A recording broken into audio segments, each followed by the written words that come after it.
Hey everybody, how's it going? Hope you're having a lovely day. In today's episode of You Will Own Nothing and Be Happy, I'm your host, Louis Rossman. Today we're going to be talking about a very interesting article that came out in The Guardian. It says, "My whole library is wiped out. What it means to own movies and television in the age of streaming services." What I find interesting about this article is that it's not something that's in Reddit's r/piracy. It's not something on Slashdot. This is something that's in a paper that tends to cover politics and modern news, natural disasters, war, stuff like that. It doesn't really cover the intricacies of the concept of ownership, and particularly when it comes to this type of technically savvy stuff that for the most part, lots of normal users are just not aware of and many people don't care about.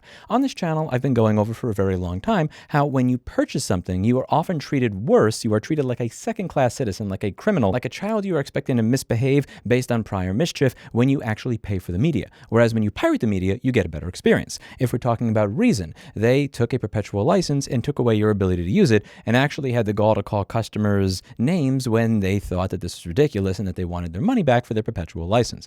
Over here, you have Netflix upcharging people for 4K access to content. If I were to pirate that content, I could get it in high bitrate, high resolution for free, watch it any way I want. But because I was an idiot and chose to use Netflix, you can only watch it on a smart TV, which essentially is engineered to spy on you, as I went over in that video, based on screenshots from the actual television, or we're talking about you having to have a computer with HDCP and Windows 11 and this monitor and this cable and this graphics card and this processor, because God forbid you use a computer of your choice to watch the content that you bought and paid for, you silly consumer. Or we're talking about Sony just stealing content out of customers' libraries because they call it a purchase, but on page 21 of their end user license agreement in terms of service, they say what you're purchasing is actually a revocable license they can take away at any given time to the content that they are supplying you temporarily.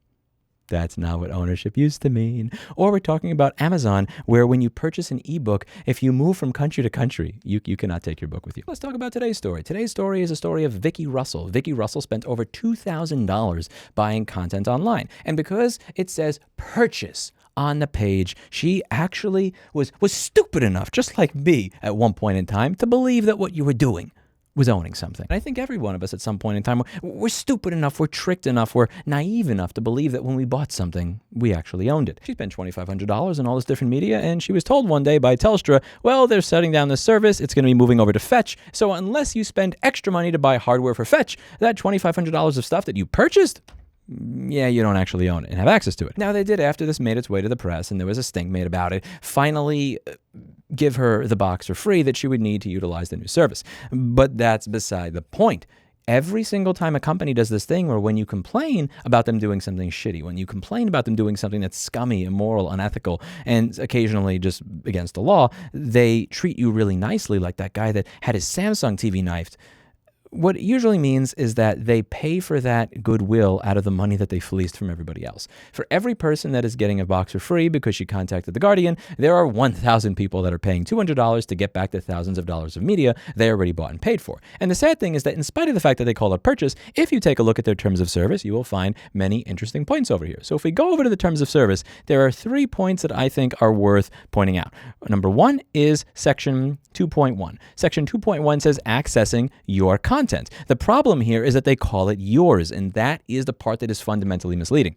Any content that you buy or rent on the service is linked to your account, and is only accessible through the service. If your service or account is terminated or suspended for any reason, you will no longer have access to any content you have rented or bought on the service. So there are a couple of things to go over here. The first is that they use the word buy your content, implying that what you bought and paid for is content that is yours. But can something truly be yours if somebody else that is not a legal authority, that is not a policeman, an FBI agent, or something like that, can just take it away from you without due process? In my opinion, no. If they can take it away from you, then you don't own it. The same way I've been arguing for over 10 years that if you cannot fix what you bought and paid for, you don't actually own it. The manufacturer does. You're simply renting it until it breaks. The second thing to go over here is that they're saying that if your account is terminated or suspended for any reason, you don't get access to the content that you bought and paid for. They're not going to give you a file. They're not going to send you a disk. Everything you bought is essentially gone. And that's really important because we now live in a world where you can have your account deleted by one of the world's most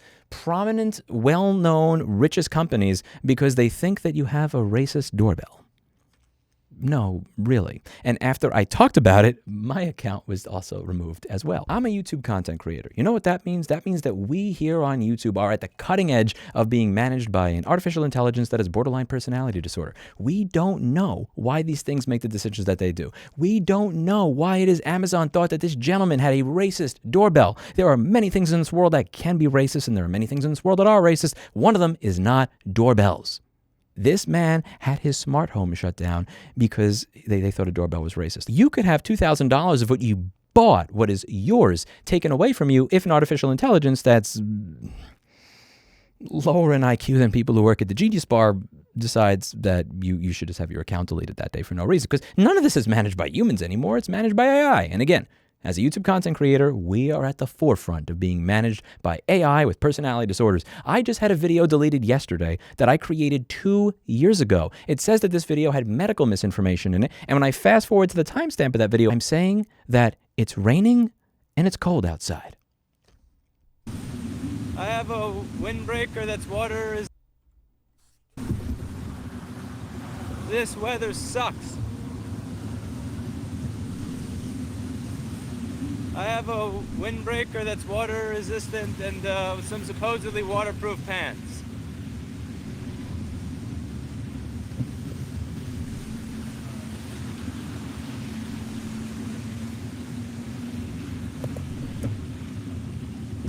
Here it comes. Here it comes. Poses a serious risk of egregious harm by spreading medical misinformation about vaccines. Oh wait. I'm just riding my bike in a bike lane in New York City, being silent after saying that the weather is not great. It doesn't matter if you are someone with 2 million subscribers or a regular person.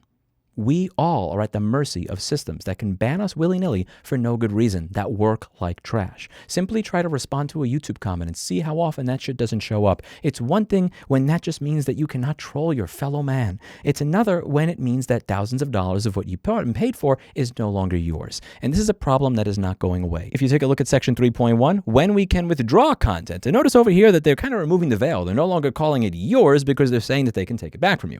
When we can withdraw content, we can withdraw content from you if one or more of the following occur. A, we no longer have the right to make the content available to you. B, the studio for whom we license the content requires us to withdraw the content. C, we reasonably consider that we may be in breach of any laws or subject to a third-party claim by continuing to supply the content to you as part of the service for buying content. Or D, we are no longer offering the service or the relevant content or the purchasing of content as part of the service. So essentially, they can take away the content at any given time from you. It is not actually yours. And this is something that's really important to think about, because when we talk about the concept of ownership, I mean, are these companies going to be around forever? If we are truly not allowed into sort of archival measures, which are now considered piracy, that means that essentially any media will at some point be gone. Companies go out of business. Most of the studios, most of the production companies that produce some of the great works, Gone with the Wind, The Tale of Two Cities, the production companies, the publishers, the distributors, they are long gone. If we were simply renting access to this, almost all the great works of history would not exist. And this is not even taking into account the concept that standards for what is okay change over time.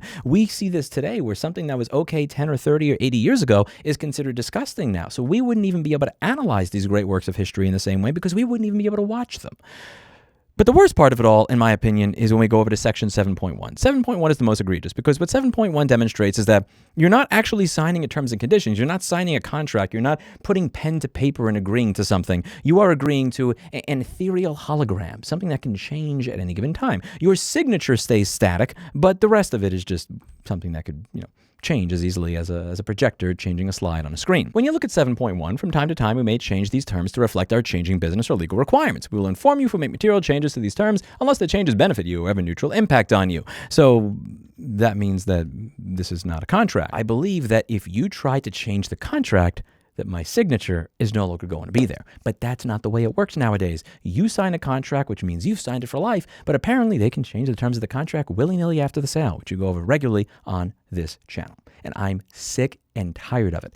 At this point in time, I think it is the moral and ethical duty of many of the people that watch this channel to, by all means, find indie art, find indie software, find indie game studios, pay for people, pay for content, pay for software that does not abuse you. This is all about control. These companies want control over every single element of the distribution chain, and let's be real, every single element of what it is you do in your home with your own technology and your own personal life. And at some point, you have to send a message that enough is enough. I cannot fix my own things. I cannot run an operating system of my choice on my phone. I can't have a micro SD card slot anymore. Everything is now connected to the cloud in some way, shape, or form, and can have your ability to use it, removed, or revoked at any given time. I cannot buy physical media anymore. I cannot fix what I bought and paid for. I cannot get parts to what I bought and paid for. If I find parts to my equipment, it won't work because the parts have serial numbers on them and require a manufacturer proprietary tool to pair them to my existing device, so I can't even buy a used one from the dumpster and use the parts from it salvaged to fix what I own.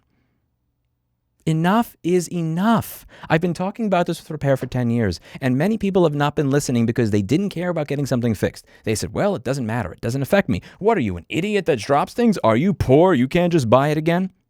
Well, enjoy the world that you advocated for. You didn't care when it affected somebody else, so now you live in a world where nobody cares when it affects you. And by the time people start to care, the problem is that by then, it's too late. This has not just been a problem now. This has been a problem for over 20 years. When my father would watch this television show called 24, I'm never going to forget season 4. This is the season that you think Jack Bauer is going to die. Agent Spaulding is about to kill Jack Bauer. He thinks he killed Jack Bauer on command of Walt Cummings, who is doing it to try and protect President Logan. My dad used to tape this, and the VCR screwed up that night because it's 2004 and he has a VCR that's from 1988, and it screws up and it doesn't record it. Back then you had 3 choices. Behind door number 1, you can wait 6 months for it to come out on DVD and watch it in 480 resolution. Behind door number 2, you could beg every single person that you know to ask every single one of their friends if they know somebody that had a better VCR that may be able to lend the tape to you. Behind door number 3, you could pirate it online, find it on Usenet, and you can easily get an X264 copy from CTU or Dimension, typically with better encoding settings if it was from CTU. Just saying, they were using SubMe 6 when Dimension was using SubMe 1, because some release groups just have no standard for quality, just no dignity, no integrity. And you could get this lovely looking copy at 720p the night of. Piracy, 20 years ago, provided you with better quality, faster service, and better service than what you would get if you paid full price. 20 years later, the same thing is true. I'm sick and tired of this garbage, and what I'm suggesting everybody in my audience do is stop paying for this. I'm not even suggesting you pirate it anymore. I want you to send a message that this is not even worth pirating. But if you are going to do that, I want to send a message to you right now. If you watch this video and you push back, if you think that what I'm saying is wrong, if you think that we shouldn't own what we bought and pay for, I've got a message for you. I don't know what you want, but if you're here to restrict digital rights, I can tell you that I have no patience for that. But what I do have is a very particular device, a Pioneer BDR2213 with a very particular set of firmware. A set of firmware that is so old that firmware has been on this drive since I still had hair. This is a device that I've acquired over a long career championing digital freedom. A device that makes me a nightmare for those who try to strip away our rights of ownership. A device that makes me a nightmare to people like you. If you respect consumer rights now, that'll be the end of it. I will not look for loopholes. I will not pursue workarounds. I will not continue to collect copies of this with the original firmware in my garage to the point where I have over 1,000 of them. But if you don't, I will look for solutions. I will find them. I will share them. And I will use them. Some people have 100,000 N95 masks in their garage, waiting for the moment that a pandemic will occur. Other people fill their 4-car garage with Blu-ray drives with 10-year-old firmware. Think about it. Think about it. That's it for today. And as always, I hope you learned something. I'll see you all in the next video. Bye now.